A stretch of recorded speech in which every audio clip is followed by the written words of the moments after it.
Sejam todos bem-vindos, bem-vindas à nossa rede municipal de ensino de Araucária. Momento esse de diálogo, de conversa, de ouvir algumas reflexões com duas pessoas muito especiais da nossa Universidade Federal do Paraná, que é o professor Josafá Moreira da Cunha, que é com a Ellen, né? A Ellen de Suro do Amaral, que sempre está nos apoiando nas nossas ações também. Profissionais esses que já têm uma linha de trabalho conosco aqui no município e com os municípios da região metropolitana, que sempre trazem ali a fundamentação teórica, a Universidade Federal para dentro das nossas unidades educacionais. Então, quero agradecer de antemão aos nossos profissionais e, em especial, a toda a parceria, através ali do professor Josafá, que coordena esse grande grupo, com a nossa rede municipal de ensino de Araucária. Neste sentido, faço as boas-vindas e passo a palavra ao professor Josafá e depois ao professora Ellen. Olá, pessoal. Obrigado, professor Adriano. Obrigado, professora Josiane, professora Suzane, toda a equipe da Secretaria de Araucária. Que saudade de estar com vocês. Hoje, uma manhã que nós estamos fazendo essa gravação um pouquinho chuvosa, eu fico pensando em como seria gostoso estar visitando uma das escolas, comendo aquela broa, um pãozinho, aquela broazinha com um pouquinho de manteiga, aquele cafezinho e trocar ideias, construir novas possibilidades juntas. Hoje, eu estou muito feliz por estar de volta com vocês para compartilhar um pouco sobre reflexões de como nós podemos pensar num retorno resiliente diante do contexto da pandemia. Mas eu usei aqui essa palavra, resiliência. A autora, uma autora que eu gosto muito, ela se chama Anne Maston, e ela, em 2001, tem um artigo que ela fala de uma mágica ordinária. Porque ela estava tentando entender na prática, afinal, de onde é que vem a resiliência? E o que é essa resiliência? Essa capacidade. Pensa numa esponja, né? Uma esponja de cozinha mesmo, aquela amarelinha e verde. Quando você aperta ela, ela pega e se contrai toda, não é? Quando você solta, ela volta ao estado anterior. Então, mesmo diante da pressão, ela consegue manter várias das suas características principais. Ela consegue se adaptar bem à pressão, a dificuldades, encontrar caminhos por ser uma característica dela. E algumas pessoas, algumas pesquisas sobre, ou pessoas quando falavam de resiliência, pensavam que a resiliência era algo assim extraordinário, que alguém de outro planeta conseguiria ter para se adaptar diante da dificuldade. De fato, a resiliência humana, ou seja, nossa capacidade de adaptação diante de dificuldades, de prosseguir com fatores de promoção, prosseguir no desenvolvimento positivo, mesmo diante das dificuldades, ela se tornou crucial e ainda mais em foco agora no contexto da pandemia de Covid-19 e todos os impactos que nós já temos vivido no dia a dia, em casa e em outros espaços. Mas, voltando na Maston, alguns autores tinham procurado a resiliência como se fosse algo de dentro das pessoas. Você ou é resiliente ou você não é resiliente. Mas não foi bem por aí que ela descobriu que a resiliência funcionava. Uma das coisas que ela destaca, então, e aí ela usa o termo como se fosse uma mágica ordinária. Ordinária porque é algo do cotidiano, uma mágica cotidiana, é ali que ocorre a resiliência. A resiliência, ela vai demonstrar que está nas pequenas conexões de suporte que os indivíduos, que os grupos estabelecem uns com os outros para garantir que possam responder melhor à adversidade. Ou seja, resiliência tem a ver com a nossa capacidade, tanto no nível individual, mas principalmente no nível coletivo, para responder às situações de adversidade, às situações de dificuldade. Agora, no contexto de distanciamento social, da pandemia, muitas das nossas redes de suporte, de apoio mútuo, elas é, ficaram fragilizadas. Por exemplo, eu estava falando como seria gostoso estar agora sentado contigo, tomando um cafezinho bem gostoso, com uma broa e um patezinho. Imagine que coisa gostosa. Aqui eu estou tomando o meu cafezinho, mas não tenho algumas das coisas que são tão especiais, como estar próximo de outra pessoa, poder ver sinais é, corporais, olhares que me ajudam a me sentir conectado, engajado.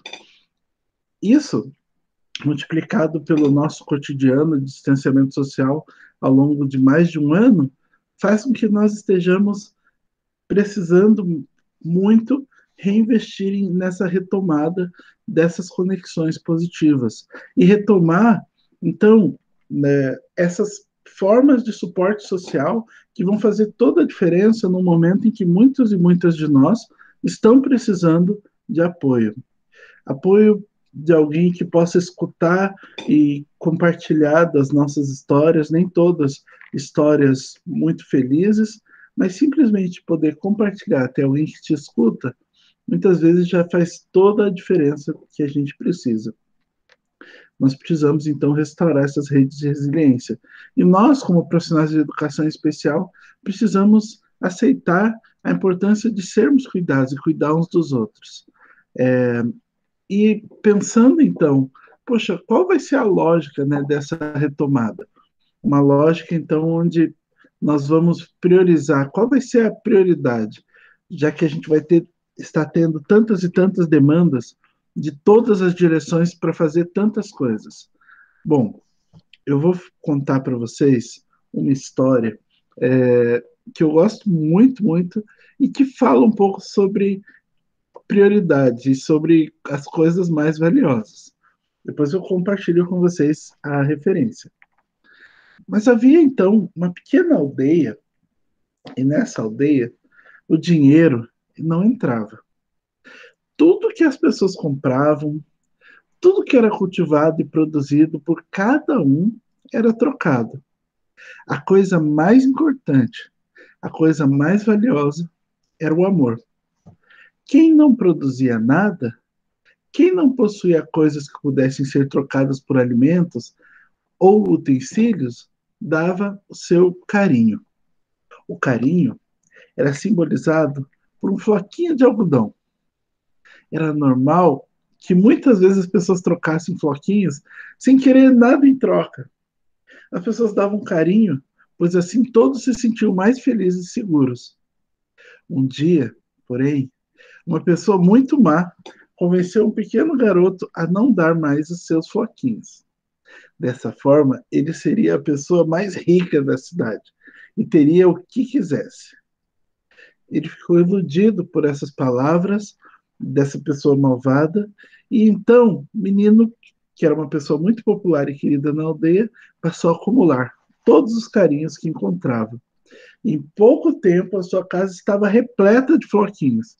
Ficava até difícil andar dentro da casa dele. Mas pouco tempo depois, a cidade já estava sem floquinhos. As pessoas começaram então a perceber isso e guardar o pouco carinho que tinham e não compartilhar, porque elas tinham medo de ficar sem nenhum carinho. E toda a harmonia na aldeia desapareceu. Surgiram então desconfiança, roubo, ódio, discórdia, e as pessoas se xingavam mais e mais e passaram a brigar pela rua. Brigar porque elas estavam sem carinho. Como era o mais querido da aldeia, o garoto foi o primeiro a se sentir triste e sozinho. E depois de pensar muito, ele tomou uma decisão. Ele pegou uma grande carroça, colocou todos os seus floquinhos em cima, caminhou por toda a cidade distribuindo o seu carinho. A todos que dava carinho, ele apenas dizia: obrigado por receber o meu carinho. Assim, sem medo de acabar com seus floquinhos, ele distribuiu até o seu último carinho, sem receber um só de volta. Mas antes que pudesse sentir sozinho e triste novamente, a gente caminhou até ele e lhe deu um carinho. Uma outra pessoa fez o mesmo, mas outra e outra, até que definitivamente a aldeia voltou ao normal. Bom, essa é, conectando então essa história de carinho, de conexões positivas com a ideia de resiliência, é nessas interações cotidianas, de suporte, de encorajamento, um olhar, um bom dia com intenção positiva, que você realmente deseja que aquela pessoa para quem você está dando bom dia tenha um bom dia.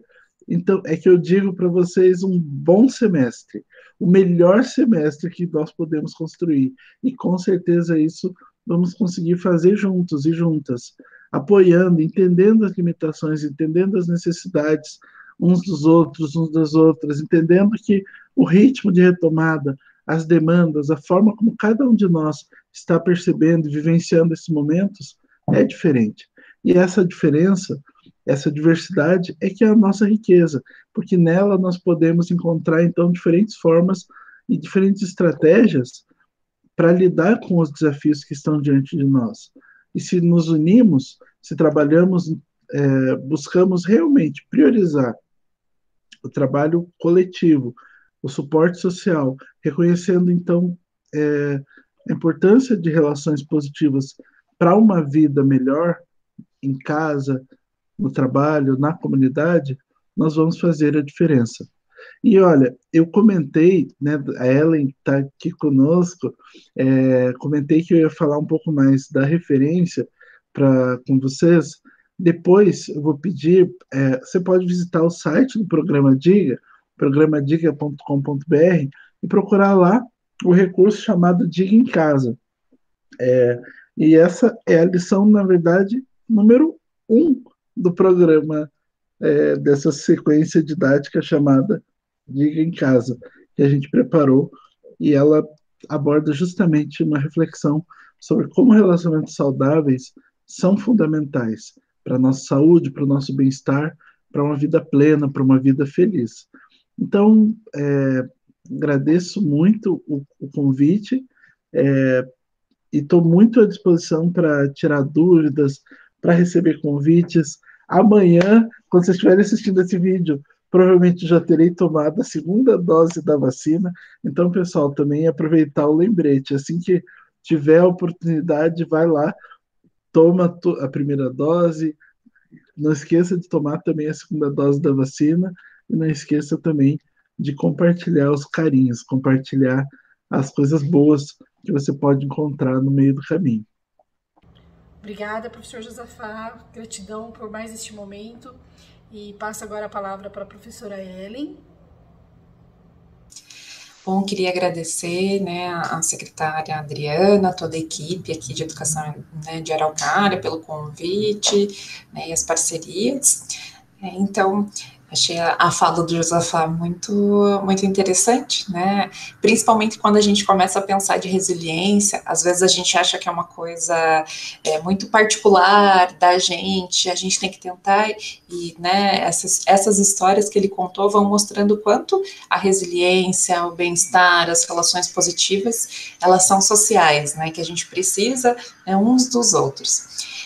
Principalmente nesse momento, né, de pandemia, a gente tem discutido muito, né, o que é a saúde, né, como a gente pode se cuidar, e a gente tem falado bastante, né, de algumas práticas, principalmente de saúde física, né, a gente, né, vai, né, ter distanciamento, uso de álcool, ventilação, máscaras, vacinas, né, e quando a gente começa a pensar nesse conceito de saúde, né, a gente vê que ele é né, algo maior do que não ter uma doença, não ficar mal, né? A saúde, ela vai envolver, né, um bem-estar completo das nossas questões físicas, né, sociais, psicológicas, emocionais, né?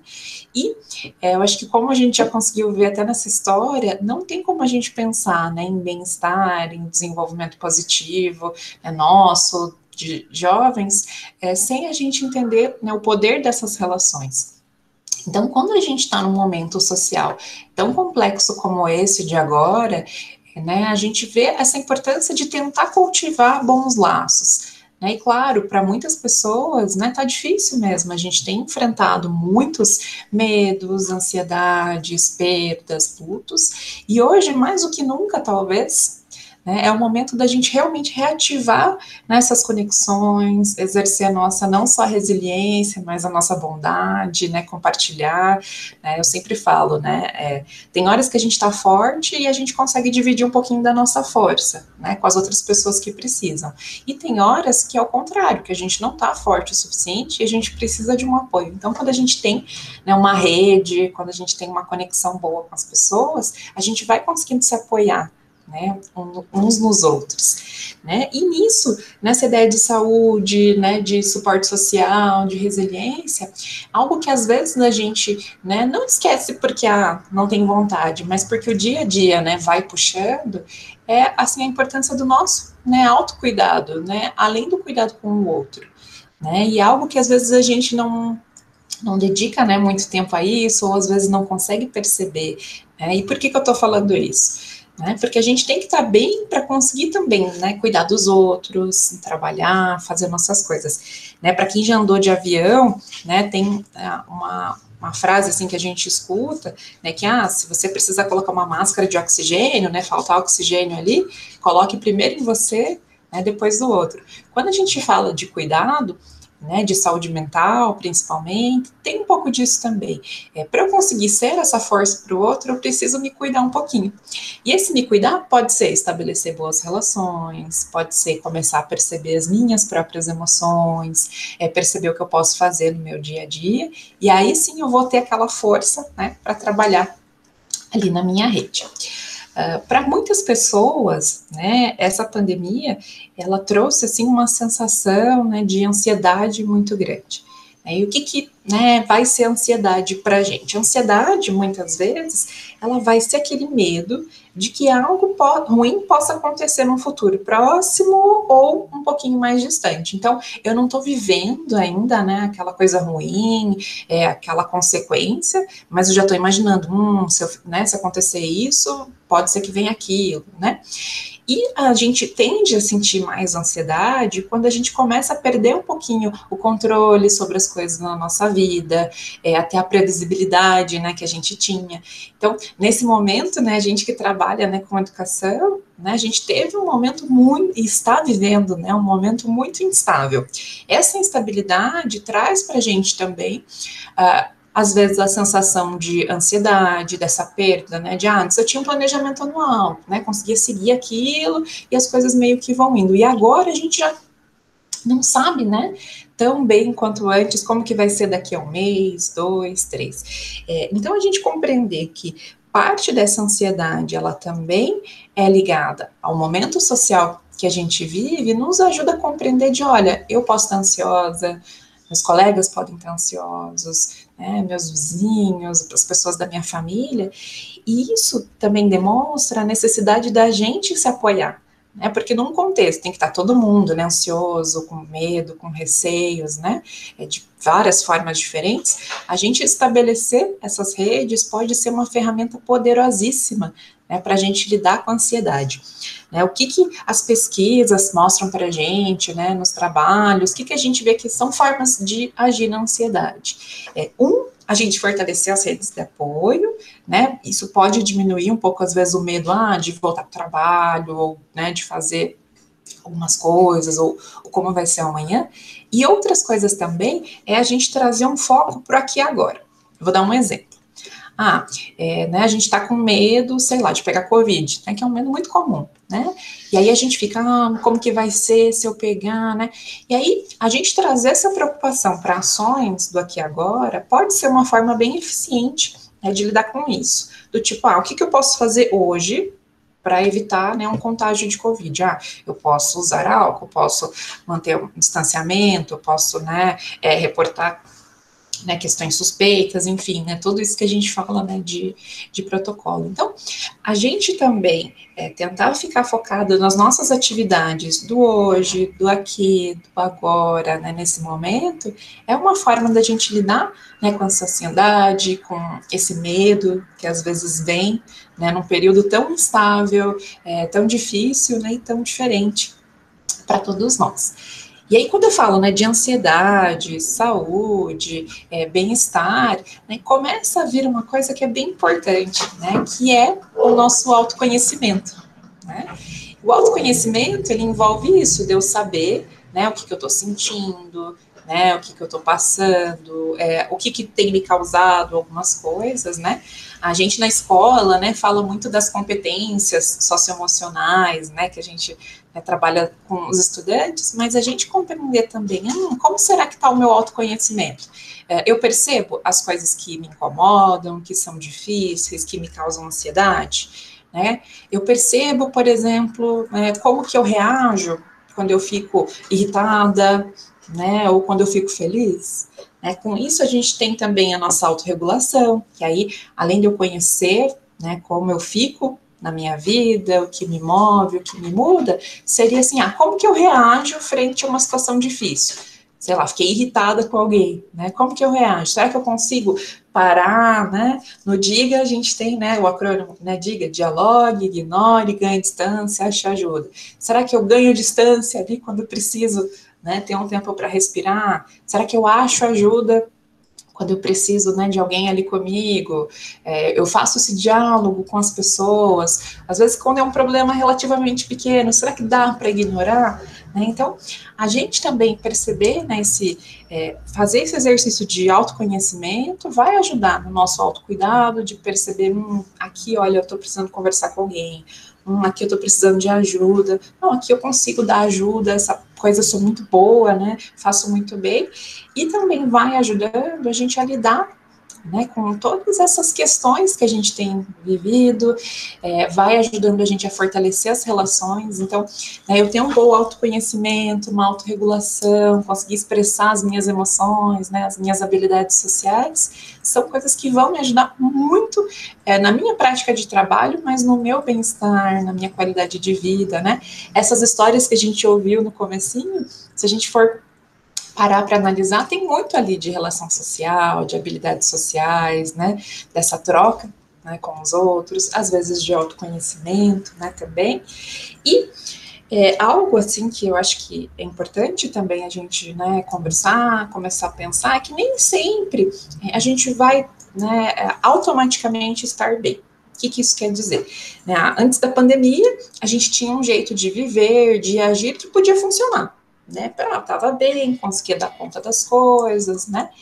E aí, esse novo momento, pode ser que para algumas pessoas, o que a gente fazia antes, ou não está disponível, né? Por exemplo, quem gostava muito, né, de participar de grupos de corrida, caminhada, dança, né? Às vezes não está conseguindo fazer mais isso, né? Ou pode ser que a gente tenha enfrentado novos desafios, que aquilo que a gente fazia antes não vai ser o suficiente para lidar. Então, pode vir muitos sentimentos, né, de tristeza, né, de apatia, que às vezes é aquela falta de sentimentos, né, que a gente chama, né, ansiedade. E aí, nisso, a gente ativar as nossas redes, a gente procurar atividades que façam bem para a gente, faz muita diferença. Que tipos de atividade? Atividades em que eu consiga me sentir engajada, né, atividades que tenham um significado, que eu consiga ativar essas redes sociais, aí, sei lá, vamos fazer um café da manhã, nem que seja online, entre os profs, só para conversar.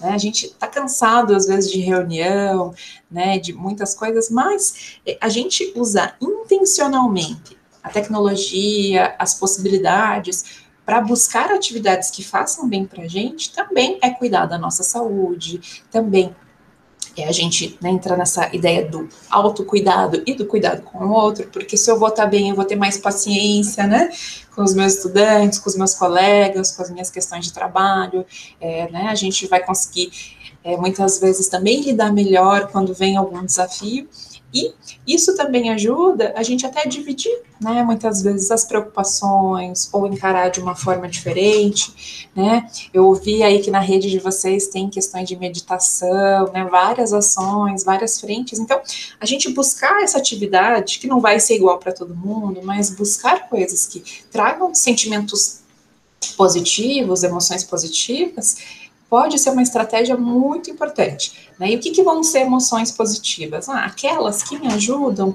né, a olhar as coisas de uma forma mais ampla, aquelas que geralmente a gente sente né? Você consegue respirar melhor, satisfação, otimismo, né? Gratidão, gentileza, tudo isso a gente vê que nos ajuda a cuidar da nossa saúde, do outro, né? E também vão ser fatores de proteção, né, em relação a sintomas de depressão, né, de ansiedade. Então, a gente buscar essas atividades pode fazer bem tanto para a gente, né, quanto como um todo. E assim, se vocês não tiverem ideia, né, da onde, mas por onde que eu começo? Né? Comece com um exercício de autoconhecimento, tenta se perceber aqui e agora, nesse momento, né, ouvindo a gente, onde você estiver, como que você está se sentindo agora? Né? Tem algum incômodo? Você está bem? Né? E aí a gente pode ir ampliando, né, isso. As pessoas que você convive de forma mais próxima, como que elas estão? Daquela rede, será que tem alguém que você possa fornecer algum suporte? Tem alguém que você possa pedir, né, algum suporte? Das suas atividades diárias, do que você tem feito. O que tem te feito bem?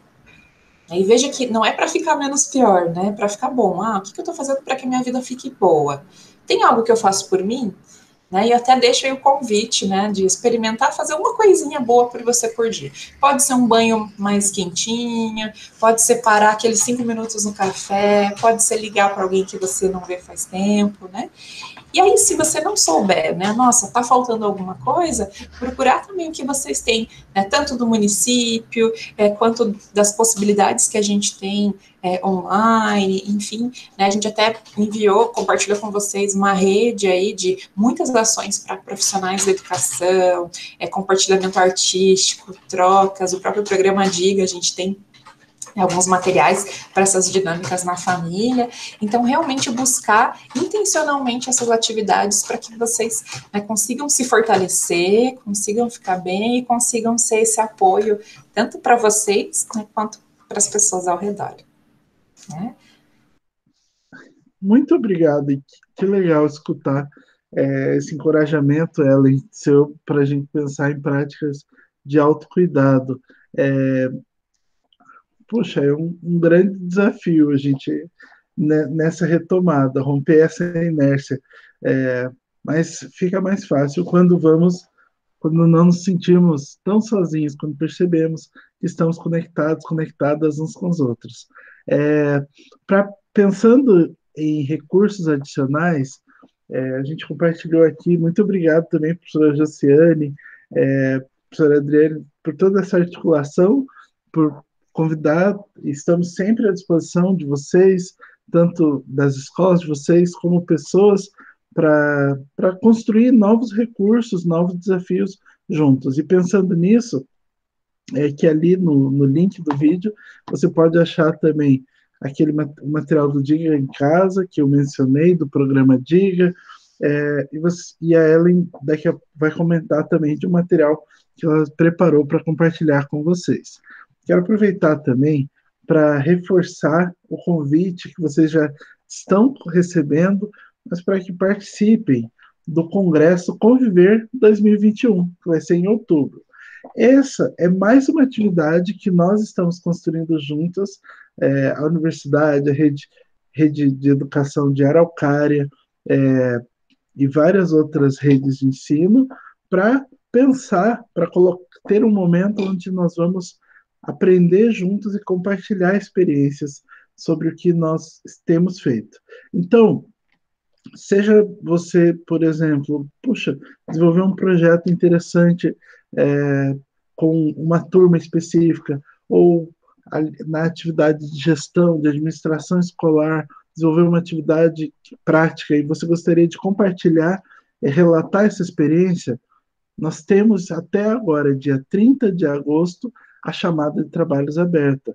É só entrar lá no site do Congresso, que está ali embaixo, na página do próprio programa Diga, a gente pôs a página do Congresso, e você vai encontrar mais informações. Assim nós podemos não só crescer, prosperar, mas também crescer e prosperar juntos, compartilhando nossas experiências, compartilhando o nosso carinho. Muito, muito obrigado pelo apoio, pela confiança e que nós possamos seguir em frente juntos. Obrigado.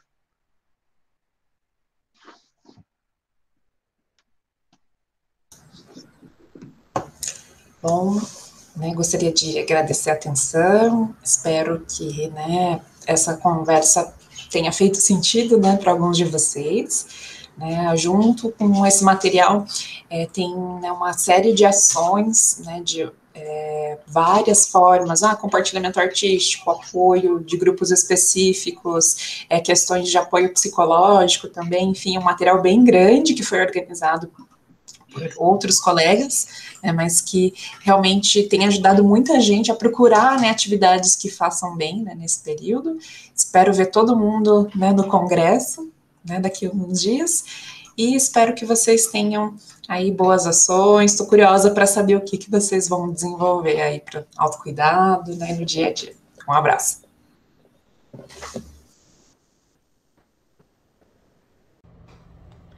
Gratidão, professora Ellen, professor Josafá. É sempre bom estarmos com vocês, aprendendo a cada dia mais. Como o projeto Diga, nós temos aqui como lema também que a gente tem que sim observar-se, cuidar-se e também buscar sempre o outro, a parceria do outro. Então, gratidão pela parceria de vocês diariamente, a todo momento, com as várias demandas de profissionais que nós estamos encaminhando para vocês também. E a vocês, nossos profissionais da Rede Municipal de Ensino de Araucária e daquelas que nos acompanham. Gratidão por este momento, por essas vivências, por essas aprendizagens. Como eu sempre falo, a gente aqui, enquanto gestor, enquanto Secretaria de Educação, não fazemos nada sem vocês. Então, gratidão por este diálogo, por esse momento de conversa, por essas reflexões discutidas aqui entre a Secretaria de Educação, a Universidade Federal e vocês. Que vocês tenham essa perseverança, essa autorresiliência, essa autoconfiança e, em especial, os cuidados necessários para que a gente possa, sim, vencer essa pandemia o mais breve possível. Um grande abraço, fiquem bem e cuidem-se.